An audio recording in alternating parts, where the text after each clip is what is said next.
하겠습니다.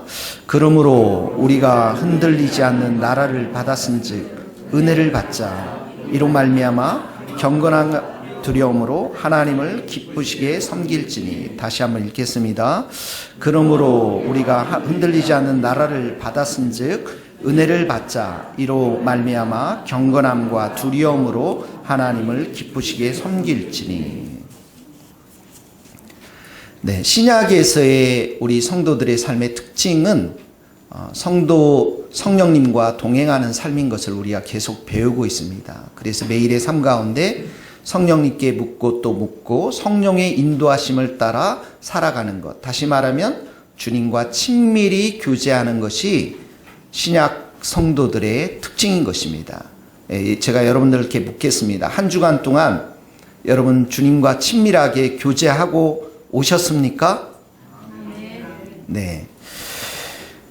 주님과 우리가 더 친밀하게 관계를 맺는 것, 성령님과 이렇게 동행하기 위해서 그 관계를 더욱더 아주 깊이 있게 또 그 관계를 증진시키기 위해서 네 가지가 꼭 중요한데요. 첫 번째, 우리가 지난주에 배웠지만 우리의 삶 가운데 여호와의 얼굴을 구하는 삶이어야 되고요.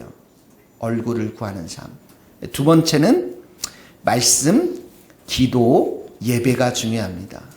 말씀과 기도와 예배. 예배와 말씀과 기도가 매우 중요합니다. 주님과 친밀한 관계를 맺으려면 우리가 예배를 소중히 여겨야 하는 것이죠. 교회에서의 가장 위험한 것 중에 하나가 무엇이냐면 예배가 형식적인 예배가 될 때 그 예배는 타락한 예배가 되는 것입니다. 형식적인 예배가 가장 빈번하게 드려지는 곳이 어디냐면 예식장에서 드려지는 결혼 예배입니다.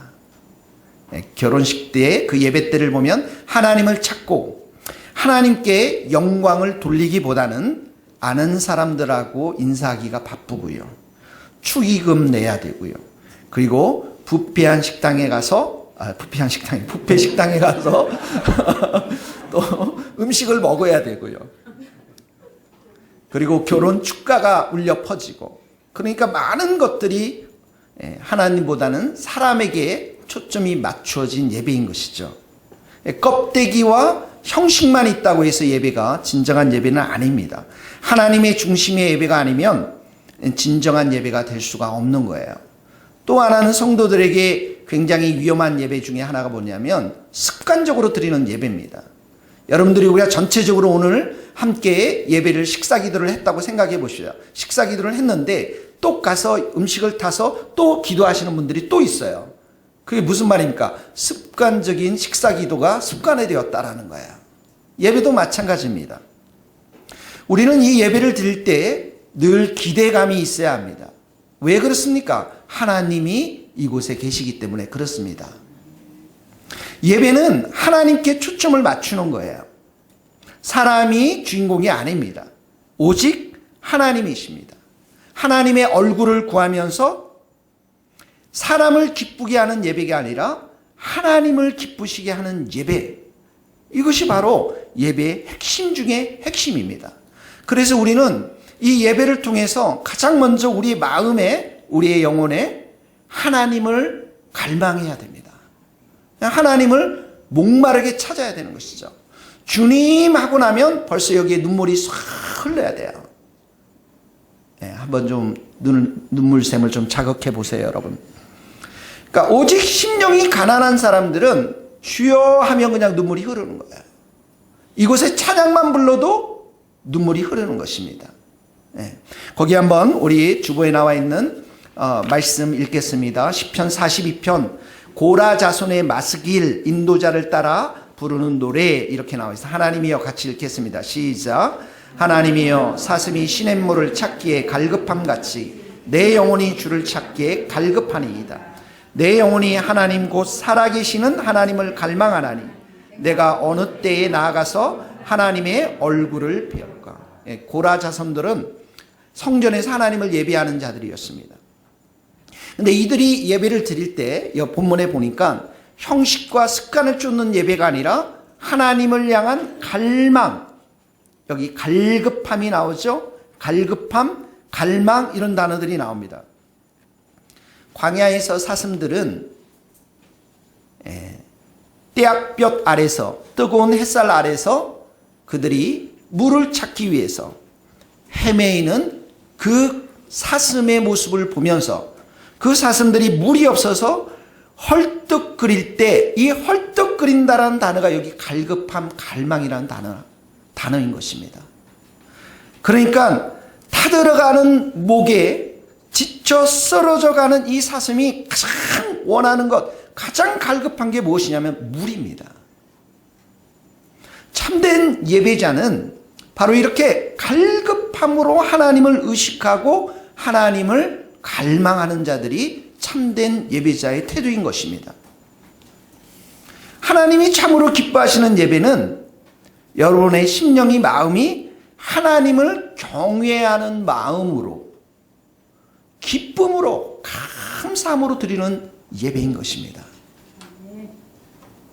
인상을 쓰지 마십시오, 여러분. 정말 하나님 앞에 예배드리는 이 시간은 기쁨으로, 감사함으로, 여러분이 가지고 있는 최고의 입을 스마일링, 아주 기쁘게 보이면서 하나님께 예배를 드리는 것입니다. 경외하는 마음이 바로 이렇게 경건함과 두려움으로, 기쁨으로 드리는 예배인 것입니다. 거기 한번 히브리서 12장 우리가 읽었죠? 같이 한번 읽어봅시다. 시작. 그러므로 우리가 흔들리지 않는 나라를 받았은즉 은혜를 받자. 이로 말미암아 경건함과 두려움으로 하나님을 기쁘시게 섬길지니, 여기 섬긴다라는 것은 예배한다라는 말입니다. 여기에 보면 기쁘게, 기쁜 마음으로 예배를 드리라고 했죠. 경건함과 두려움이라는 것은 바로 이 하나님을 경외하는 걸 말하는 것입니다. 흔들리지 않는 나라, 이게 무슨 나라입니까? 하나님의 나라인 거예요. 하나님의 나라, 우리가 하나님의 나라가 어디에 임했습니까? 우리 마음 가운데 임했습니다. 하나님의 나라를 받았은즉은 현재의 동사입니다. 하나님의 나라는 통치의 개념입니다. 땅의 개념이 아니에요. 우리 마음 가운데 예수님이 오셔서 우리를 다스리시고 통치하시고, 그 통치가 어떤 통치입니까? 은혜와 사랑으로 통치해 주시는 것이죠. 그래서 그렇게 은혜와 사랑으로 통치해 주기 때문에 우리의 마음이 어떻게 해요? 기쁨으로 하나님을 예배하고 경외함으로 하나님을 예배하자라는 것이에요. 여러분, 우리는 세상에 살면서 내가 사랑하는 것을 신으로 믿고 추구해 가며 삽니다. 돈을 사랑하면 돈이 내게 힘을 주고, 돈이 내게 기쁨을 주고, 돈이 내게 평안을 주고, 돈을 의지하면서 살아가는 것이죠. 이 사람에게 돈은 신입니다. 그래서 돈을 예배합니다. 성경에는 뭐라고 말했습니까? 우리가 두 주인 섬길 수 없다라고 했으면, 너희가 하나님과 재물을 겸하여 섬길 수가 없느니라. 성도는 누구입니까? 하나님을 섬기는 자입니다. 하나님은 말씀으로 온 세상을 창조하셨습니다. 그래서 시편에는 많은 시편의 저자들이 하나님을 찬양합니다. 하나님께 예배합니다. 할렐루야, 하늘에서 여호와를 찬양하며 높은 데서 그를 찬양할지어다. 모든 천사여 찬양하라. 모든 하늘의 군사여 하나님을 찬양하라. 해와 달아 하나님을 찬양하라. 하나님께 찬양을 돌릴지어다. 왜 그렇습니까? 하나님께서 이 모든 것들을 지으셨기 때문에 그렇습니다. 여러분, 오늘도 교회에 오실 때 나무들을 보면 어떻게 해요? 나무들이 막 찬양하잖아요. 왜 그 찬양합니까? 비를 주시기 때문에. 목마른 그 나무들에게 오늘은 단비를 주셔서 그 단비를 주시는 하나님을 향해서 어떻게 해요? 나무 잎새들이, 가지들이 하나님을 찬양하지 않습니까? 그런 것들을 볼 수 있는 게 믿음의 눈이고 영성인 것이에요. 하나님은 여러분 선하십니다. 여호와께 감사하라. 여호와께 찬양하라. 그는 선하시며 인자하심이 영원함이니라. 선하신 하나님은 내가 고통 중에 여호와께 부르짖으면 여호와께서 그것을 들으시고 나를 넓은 곳에 세우시는 하나님이십니다. 그렇기 때문에 내 영혼이 하나님의 선하심 때문에 찬양하고 경배하고 예배를 드리는 것입니다. 내 영혼아 여호와를 찬양하라. 내 속에 있는 것들아 다 여호와의 거룩하신 하나님을 찬양하라. 그 이름을 송축할지어다. 왜 그렇습니까? 그분은 우리에게 은혜를 주시는 분이기 때문에. 죄사함의 은총, 병고침의 은총, 구원의 은총, 긍휼의 은총, 좋은 것으로 응답해 주시는 은총, 이 모든 것들을 우리에게 주시기 때문에 너희들은 그 은택을 잊지 말고 여호와 하나님께 예배하라, 경배하라, 찬양하라고 시편의 저자가 우리에게 소리치고 있는 것입니다. 거기 한번 읽어봅시다. 103편 1절입니다. 내 영혼아, 시작. 내 영혼아 여호와를 송축하라. 내 속에 있는 것들아 다 그의 거룩한 이름을 송축하라. 내 영혼아 여호와를 송축하며 그의 모든 은택을 잊지 말지어다. 그가 내 모든 죄악을 사하시며 내 모든 병을 고치시며 내 생명을 파멸해서 속량하시고 인자와 긍휼로 관을 씌우시며 좋은 것으로 내 소원을 만족하게 하사 내 청춘을 독수리같이 새롭게 하시는 도다. 이렇게 우리가 하나님과 친밀한 교제 가운데 있으면 하나님을 마음껏 찬양하며 경배하며 우리가 예배드리며 하나님을 기뻐하며 특별히 이 예배 중에서 이런 놀라우신 하나님, 위대하신 하나님을 우리가 만나며 그리고 그 하나님 앞에 우리의 사랑의 고백을 드리는 것입니다. 그러면서 우리의 마음이 점점 하나님과 친밀한 교제를 가지면서 하나님을 경배하며 찬양을 드리는 것이죠. 그럴 때 하나님은 우리에게 어떻게 하십니까? 우리의 영혼에 그분의 사랑을 더 많이 부어주십니다. 그분의 은혜를 더 많이 부어줍니다. 이 예배를 통해서 그 은혜와 그 사랑이 충만히 부어지면 우리는 기도 드릴 때 진실한 기도를 드릴 수가 있는 것입니다. 주님 의지합니다. 주님 한 분만 내가 바라봅니다. 이것이 바로 예배를 통해서 만나는 그 하나님, 예배를 통해서 우리가 친밀하게 경험하는 그 하나님과의 만남인 것입니다. 사랑하는 성도님들 축복합니다. 예배를 소중히 여기시기를 예수님의 이름으로 축복합니다. 예배를 소홀히 하면 안 돼요. 두 번째는 우리가 주님과 함께 친밀한 교제를 해나가는 데 두 번째는 기도인 것입니다. 주님의 얼굴을 구하면서 항상 쉬지 말고 기도할 때 우리는 주님을 친밀하게 만날 수가 있는 것입니다. 여러분, 기도는 영적인 호흡입니다. 기도가 끊어지면 어떻게 해요? 죽습니다. 여러분의 영이 무력해져요. 시들어버려요. 목사도 마찬가지고 장로님도 어떤 직분자도 기도가 끊어져 버리면 그 영혼은 시듭니다. 영국의 목사님들이 하루에 평균적으로 기도하는 시간이 얼마입니까? 5분입니다. 할렐루야. 교회가 되겠어요, 여러분? 5분 딱 기도하는데 되겠느냐고요, 여러분. 이건 제가 얘기한 것이 아니라 영국 RT 캔들 목사님이 이번 수련회 때 우리들에게 말씀해 주셨어요. 기도는 여러분 주님과 친밀한 대화입니다.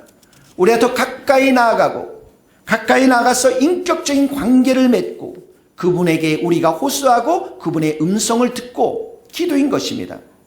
여러분의 일상의 삶이 시작되기 전에 가장 먼저 필요한 게 무엇입니까? 기도인 것입니다. 하나님, 오늘 내가 지혜가 필요합니다. 하나님, 내가 오늘 이 사람을 만납니다. 하나님, 내가 이런 사업을 해야 됩니다. 지혜와 명철로 함께하여 주옵소서. 예수님이 새벽 미명에 일어나서 새벽 동트기 전에 일어나서 한적한 곳에 가서 기도하셨습니다.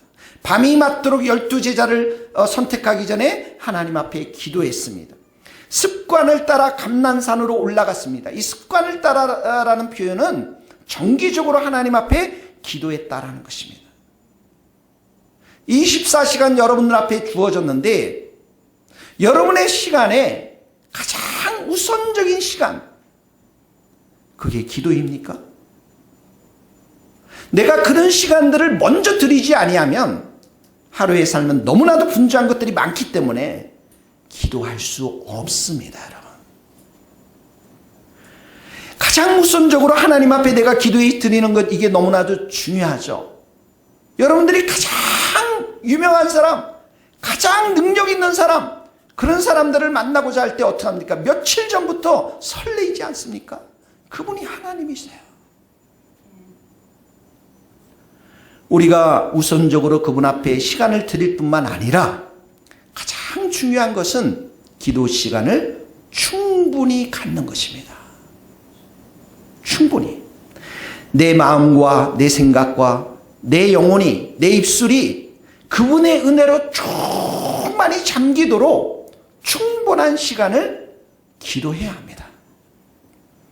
영적 리더십 책을 쓴 헨리 블랙가비 목사님께서 이런 말씀을 했습니다. 잘 들어보세요. 영적 리더가 하는 모든 일은 하나님과의 관계 속에서 흘러나와야 한다. 교회를 향한 리더의 비전도 하나님으로부터 온다. 하루의 일정도 하나님께서 간섭하신다. 하나님은 조직도 정하시고 리더의 일과를 인도하신다. 그러므로 하나님과의 친밀한 기도, 친밀한 교제가 없는 영적인 리더는 자기 공동체를 위험에 빠뜨리게 한다. 중요한 것은 리더가, 성도가 하나님과의 시간을 보내는가 뿐만 아니라 그 시간이 하나님이 하실 말씀을 다 하실 수 있을 만큼 충분한가이다. 충분한가? 기도가 없으면 주님과 친밀한 교제를 할 수가 없습니다. 기도할 때 또 중요한 게 있습니다. 기도는 염려와 함께 같이 갈 수가 없습니다. 아무것도 염려하지 말고 오직 모든 일에 기도와 간구로 너희 구할 것을 감사함으로 하나님께 알리라. 아무것도 염려하지 말고 모든 일에, 하나에서 100까지 모든 일에 하나님께 감사함으로 기도하라. 그래야 하며 모든 지각에 뛰어난 하나님의 평강이 그리스도 예수 안에서 너희 마음과 생각을 지키시리라. 염려가 있으면 하나님의 얼굴을 구할 수가 없습니다. 염려는 내가 하나님보다도 상황과 환경과 사람을 더 의식하기 때문에 생겨나는 것입니다. 거기에는 불신의 마음이 있는 것이에요. 하나님이 좋아하지 않습니다. 너희 염려를 다 주께 맡겨라. 이는 그가 너희를 돌보심이라. 여러분의 인생과 여러분의 고민과 여러분의 길과 모든 것들을 장악하실 분은 하나님밖에 없어요. 그 하나님 앞에 나의 마음을 드리는 것이 바로 염려를 다 내려놓고 믿음으로 기도하는 것입니다. 염려의 보따리 싸고 살지 않기를, 제가 염려가 되네요, 여러분들이. 주께 다 맡기는 믿음의 기도 드릴 수 있기를 예수님 이름으로 축복합니다. 하나님은 우리의 미래, 우리의 마음, 우리의 형편, 우리의 처지, 나의 결혼의 문제, 나의 일상의 모든 것들 다 아시고 능히 도와주실 수 있는 하나님이신 줄 믿습니다. 자기 아들을 아끼지 아니하시고 우리 모든 사람을 위하여 내주시니가 어찌 그 아들과 함께 모든 것을 우리에게 주시지 아니하시겠느냐. 기도에 있어서 유의할 것, 중요한 것 또 하나가 무엇이냐면 자기 중심적인 기도를 내려놓고 하나님 중심적인 기도를 드려야 돼요. 자기 중심적인 기도라는 것은 지난주에도 말했지만 늘 자기의 필요에 따라 유익을 위해서 기도하는 것입니다. 자, 여러분들에게, 우리 젊은 친구들에게 사랑하는 사람이 있다고 생각해 봅시다. 그래서 너무 좋아서 날마다 데이트한다고 생각해 보세요. 왜 좋습니까? 왜 날마다 좋습니까? 그 사람이 나에게 날마다 선물을 주셔서, 그 사람 좋은 대학을 나와서, 그 사람 좋은 차를 타고 다녀서, 그 사람이 좋은 아파트를 소유하고 있어서. 이것은 좋은 사랑의 관계가 아닙니다. 아무것도 없어도 그 사람이 좋은 것입니다. 그 사람 자체가 귀한 것입니다. 기도도 마찬가지입니다. 우리가 하나님의 얼굴을 구하며 나가는 것입니다. 하나님이 좋으신 분이세요. 하나님이 선하신 분이십니다. 그 하나님과 내가 시간을 함께 보내는 것이 좋은 것입니다. 자기 중심적인 사람은 사람도 감사를 합니다. 그런데 감사가 자기가 잘 되고 축복받을 때 감사이지 범사의 감사가 아닌 것입니다. 조금이라도 힘이 들고 어려우면 원망합니다. 불평합니다. 다 자기 중심적인 감사인 것이죠. 진정한 기도는 하나님과의 바른 관계 속에서 드려지는 기도입니다. 첫 번째 드릴 그 기도 속에서 나타나는 게 뭡니까? 하나님을 찬양하는 것이죠. 하나님을 예배하는 것입니다.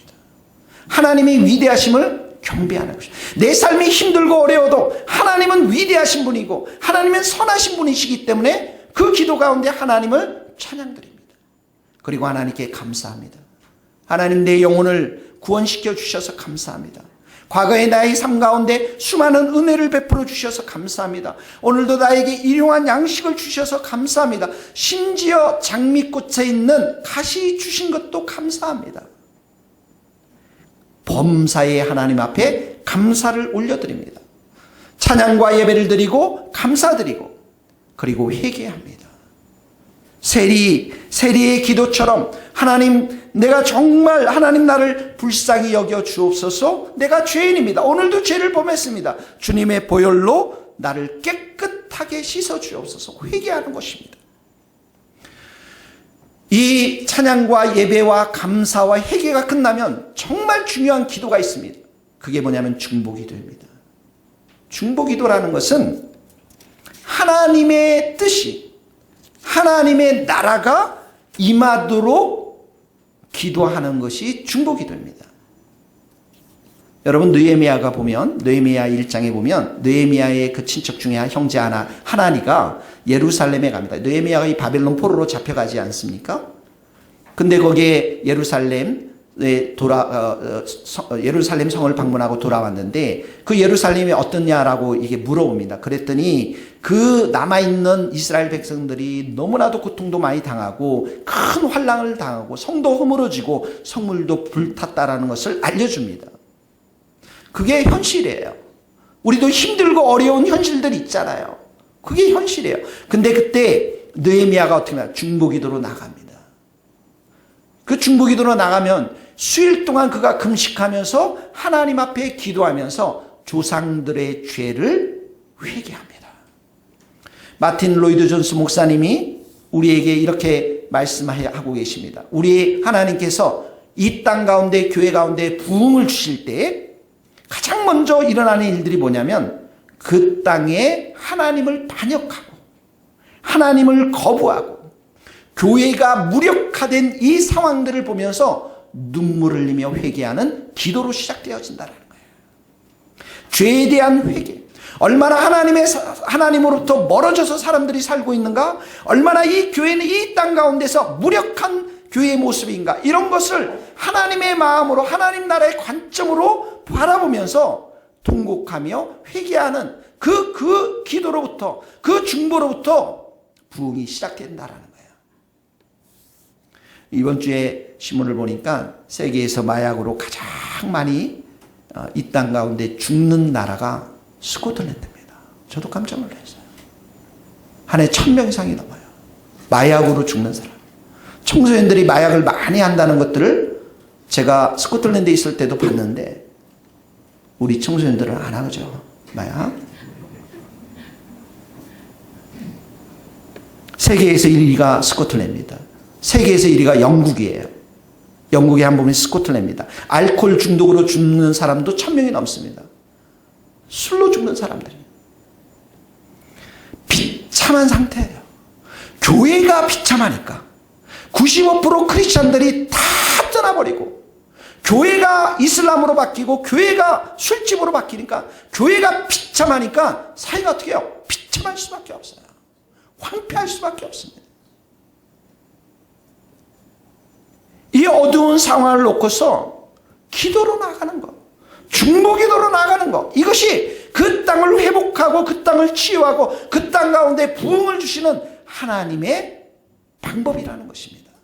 그래서 느헤미야가 하나님, 그렇게 수일 동안 기도하면서 하나님, 우리 조상들이 이렇게 많은 죄를 지었습니다. 하나님 말씀 앞에 순종하지 못했습니다. 그러나 이제 제가 정말 주님 앞에 기도합니다. 말씀 앞에 순종합니다. 그러니 이 약속의 말씀, 하나님께서 말씀을 지키면 회복시키겠다는 이 약속의 말씀을 이루어 주십시오. 이게 중보기도예요. 그걸 드렸던 자들이 바로 느헤미야와 느헤미야의 친구들입니다. 거기 한번 읽어봅시다. 느헤미야 1장 8절입니다. 옛적에 주께서, 시작. 옛적에 주께서 주의 종 모세에게 명령하여 이르시되 만일 너희가 범죄하며 내가 너희를 여러 나라 가운데 흩을 것이요 만일 내게로 돌아와 내 계명을 지켜 행하면 너희 쫓긴 자가 하늘 끝에 있을지라도 내가 거기서부터 그들을 모아 내 이름을 두려고 택한 곳에 돌아오게 하리라 하신 말씀을 이젠 기억하옵소서. 말씀을 붙잡고 기도하고 있는 것입니다. 이 느헤미야뿐만 아니라 여호와를 경외하는 그 종들이 함께 있었어요. 함께 모여서 이들이 기도했을 때 느헤미야가 그 나라의 제2인자가 됩니다. 제2인자. 왕 바로 그 다음에 높은 계급으로 올라갑니다. 그리고 그 높은 지위에 있는 느헤미야를 통해서 성벽이 재건이 되어지는 것이죠. 그러니까 여러분, 중보기도란 이렇게 하나님의 비전을 확신하고 중보기도가 그 비전을 어떻게 해요? 더 강화시키고 그 땅 가운데 하나님의 뜻이, 하나님의 나라가 이루어지도록 하는 것이 바로 이 중보기도인 것입니다. 여러분들도 다 중보기도자가 될 수 있기를 예수님 이름으로 축복합니다. 중보기도자에서 중요한 게 함께 모여 기도하는 것이에요. 함께 모여서 느헤미야 혼자만 기도한 것이 아니라 그 일을 위해서 함께 기도했던 그룹이 있었습니다. 성령의 불을 받기 전에 어떻게 했어요? 여자들과 예수의 어머니와 마리아와 예수의 아우들이 함께 모여서 120명이 모여서 기도했잖아요. 그래서 우리가 금요 철야를 통해서 함께 모여 기도하면 관계의 회복도 시켜주시고 경제적인 회복도 시켜주실 줄 믿습니다. 우리가 기도할 때 예수님의 재림을 준비하면서 이 교회가 예배하는 교회, 전투하는 교회로 서가도록, 진짜 이게 요한계시록에 나와 있는 하나님의 말씀인데 이 말씀을 붙잡고 우리가 기도하면 반드시 우리 교회가 그런 교회로 서게 될 줄로 믿습니다. 이 중보기도의 엄청난 힘인 것입니다. 자, 우리가 이 예배를 통해서 하나님과 친밀한 관계를 맺을 뿐만 아니라 두 번째는 기도를 통해서, 특별히 기도는 예배와 찬양과 감사와 회개와 중보기도를 통해서 더 주님과 가까이 우리가 지낼 수 있고, 세 번째는 말씀을 통해서 우리가 주님과 더 가까이 지낼 수가 있는 것입니다. 주님과 친밀한 관계를 맺으려면 말씀을 붙잡아야 합니다. 성령님은 진리의 영이십니다. 우리를 진리 가운데로 인도하시는, 진리의 말씀 가운데로 인도하시는 분은 성령님이십니다. 그러니까 내가 말씀을 붙잡고 있을 때는 어떻게 해요? 성령님이 내 인생을 인도해 가십니다. 그 말씀을 통해서. 하나님이 우리에게 요구하시는 게 무엇입니까? 여러분, 모세가 가나안 땅, 죽기 전에 유언처럼 가나안 땅을 바라보면서 이스라엘 백성들에게 꼭 부탁한 말씀이 있어요. 그게 뭐냐면 모든 도를 행하라고 말씀하세요. 하나님의 말씀을 행하라고 말씀하십니다. 거기 한번 읽어봅시다. 신명기 10장 12절. 이스라엘아, 시작. 이스라엘아, 내 하나님 여호와께서 내게 요구하시는 것이 무엇이냐? 곧 내 하나님을 경외하여 그의 모든 도를 행하고 그를 사랑하며 마음을 다하고 뜻을 다하고 내 하나님 여호와를 섬기고 그의 모든 도를 행한다. 여기 모든 도는 모든 길을 말합니다. 하나님의 길, 진리의 길, 말씀의 길을 말합니다. 하나님의 길, 말씀의 길은 안전합니다. 여러분, 길을 우리가 걸어가면 안전하게 걸어갈 수가 있습니다. 그런데 길이 아닌 곳을 지나가면 우리가 위험에 빠질 수도 있고 곤고함에 빠질 수도 있습니다. 우리 인생에 있어서 하나님의 말씀의 길, 진리의 길을 걸어갈 때 우리 인생은 행복을 경험할 수가 있는 것입니다. 우리는 살면서 어려움을 겪습니다. 곤고함을 겪습니다. 근데 우리는 그때마다 어떻게 합니까? 환경 탓이라고 합니다. 또 희생양을 찾습니다. 그건 저 사람 때문이라고 생각합니다. 그런데 실제로 그렇게 어렵고 공고한 삶의 핵심은 뭐냐면 하나님과의 관계가 왜곡되어져 있기 때문에 그래요. 하나님이 원하시는 그 길에서 이탈했기 때문에 그렇습니다. 그런 삶은 감옥에 갇힌 삶입니다. 곤고함이 있고요, 무력함이 있고, 이 모든 삶은 하나님의 말씀의 길에서 우리가 벗어나서 생활하기 때문에 그런 거예요. 거기 한번 읽어봅시다. 시편 107편 17절. 사람이 시작. 사람이 흑암과 사망과 그늘에 앉으며 곤고와 쇠사슬에 매임은 하나님의 말씀을 거역하며 지존자의 뜻을 멸시함이라. 여러분 감옥에 가보신 적 있나요? 유럽에 있는 감옥들은 지하에 많이 파놨어요. 햇볕이 전혀 들어오지 않습니다. 창문도 없습니다. 땅도 축축합니다. 어둡고 찝찝합니다. 절망과 한숨, 언젠가는 사형의 집행을 기다리는 그 죄수처럼 손과 발에는 착고가 메어 있는 것처럼 이렇게 비참하게 사는 모습, 이렇게 무력하게 사는 모습, 이렇게 곤고함에 사는 모습, 이것이 뭐냐면 하나님의 말씀을 버리고 하나님의 길을 버리고 내 욕심, 내 뜻대로, 내 생각대로 살기 때문에 일어나는 현상이라는 거예요. 여러분의 삶 가운데 오늘도 내가 헤매고 힘들고 어렵고 이 모든 것은 내 길이, 내 삶의 길이 말씀의 길에서 이탈했기 때문에 일어나는 일이라는 거예요. 그러면 성도는 누구입니까? 하나님의 말씀을 매일 듣고 그 말씀의 길, 진리의 길에서 걸어가면서 하나님이 살아계심을, 예수 그리스도의 빛을 많은 사람들에게 비추는 사람들이 성도인 것입니다.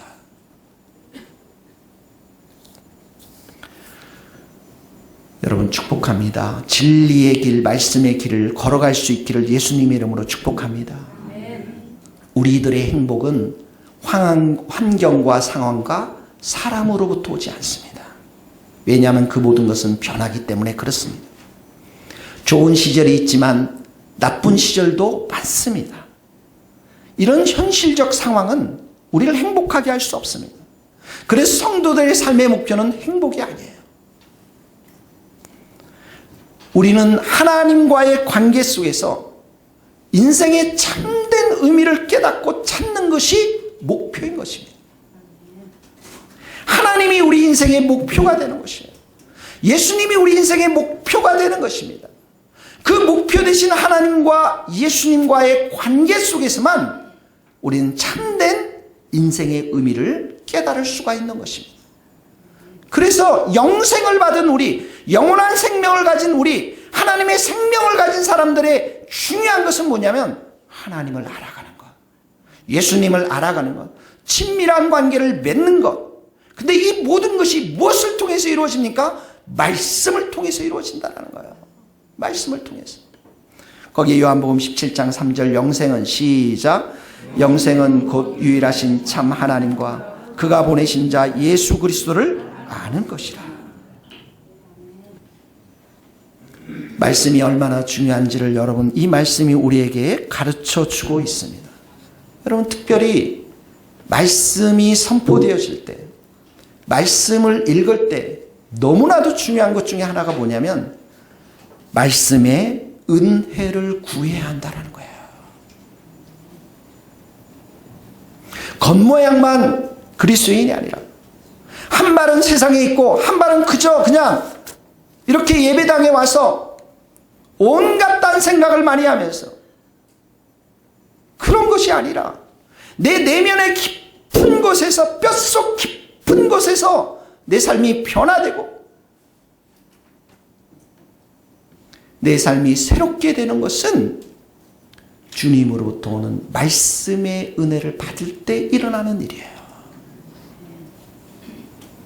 하나님의 은혜를 간절히 사모할 수 있기를 바랍니다.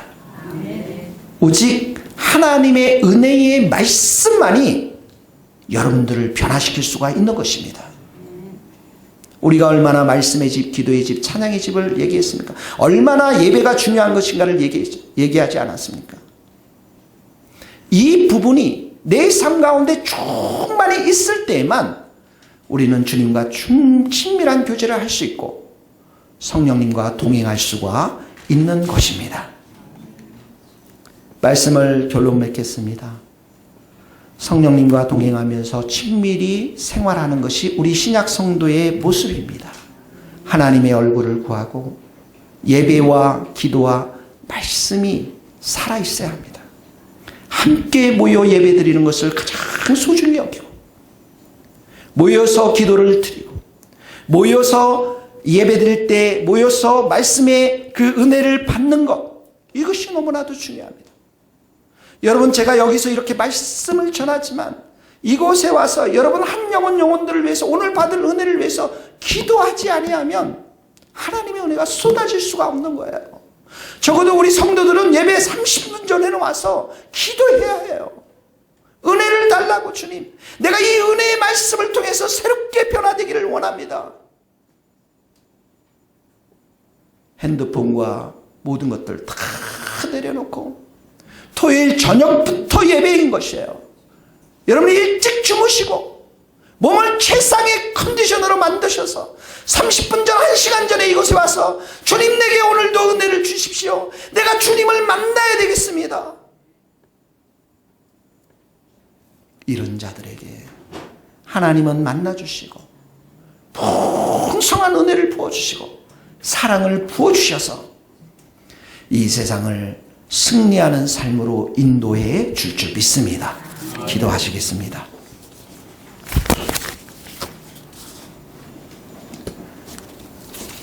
카메라 꺼주시기 바랍니다. 네. 오늘 말씀을 생각하면서 여러분, 예배를 소홀히 여기는 여러분의 삶을 회개하시고